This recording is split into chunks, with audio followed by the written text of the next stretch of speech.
Police అని కంటతో పెట్టుకుంటున్నాడు. మనకెందుకు అనవసరం గొడవ? అయ్యో నా పళ్ళన్నీ పోయాయే, నా పళ్ళన్నీ పోయాయే. అయ్యో నాకు న్యాయం చెప్పడానికి ఇక్కడ ఎవరు లేరా? అయ్యో ఏమిటిదంతా? నన్నేం చేయమంటావమ్మా?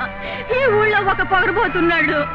కారులో వస్తాడు, సర్రన పోతాడు, వచ్చే వాళ్ళని పోయేవాళ్ళని గుద్దుతూ ఉంటాడు. నా పళ్ళన్నీ ఇలా పడేసి నా వ్యాపారం పాడు చేశాడమ్మా. అడిగితే కొడతానికి వస్తాడు. నేనేం చేశానమ్మా? ఎందుకలా చేస్తాడు? వాడికి డబ్బుందని గర్వం అమ్మా. అలాగా?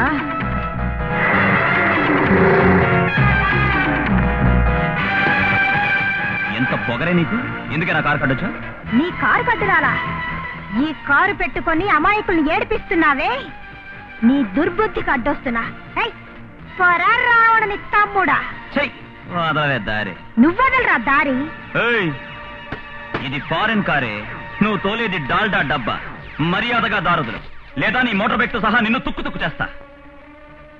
ఇది డాల్డా డబ్బానా? రే తగరం డబ్బా, నా బండిని నీ ఫారిన్ బండికేసి గుద్దించాను, నీ బండి దన్నని ఫారిన్ లో పడుతుంది. బెదిరిస్తున్నావా? తగరం డబ్బా. ఉండవే.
నీ కారుకే పంచర్ అయింది.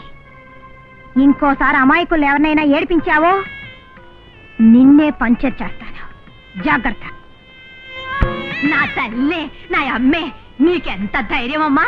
ఆ వెతవని అలాగే భయపెట్టేశావమ్మా. ఏం సేవ చేశానని? దేశానికి ఎందుకే, మన కాలేజ్కే సేవ చేశావు. ఆ చైర్మన్ గారి అబ్బాయి గోపాలకృష్ణుడు, అదే నే రాజశేఖర్, అతన్ని బజార్లో నిలబెట్టి లెఫ్ట్ హ్యాండ్ ఇచ్చావని విన్నాను. ఆ న్యూస్ మీ అందరికీ ఎలా తెలిసింది? అదేనే, మన కాలేజీ ఆల్ ఇండియా రేడియో లేదు, అది నీ ధైర్యం గురించి ఊరంతా ప్రచారం చేస్తుంది. ఆల్ ఇండియా రేడియోనా? వాళ్ళెవరు? అదేనే రఘు. ఓ రఘు. రాణి, ఇది చాలదు, ఆ రాజశేఖర్ గర్వం అణచాలి. అవును, నాకు అలానే అనిపిస్తుంది. కానీ ఏం చేయడం? వాడిని అవమానించాలంటే ఒక మంచి సందర్భం ఉంది. కాలేజ్ లో స్టూడెంట్ సెలక్షన్ జరగబోతుంది. ప్రతి సంవత్సరం అతనే ప్రెసిడెంట్ గా ఉంటున్నాడు. ఈ సంవత్సరం పోటీ చేసి అతన్ని ఓడిస్తే అతని గర్వం అడుగుతుంది.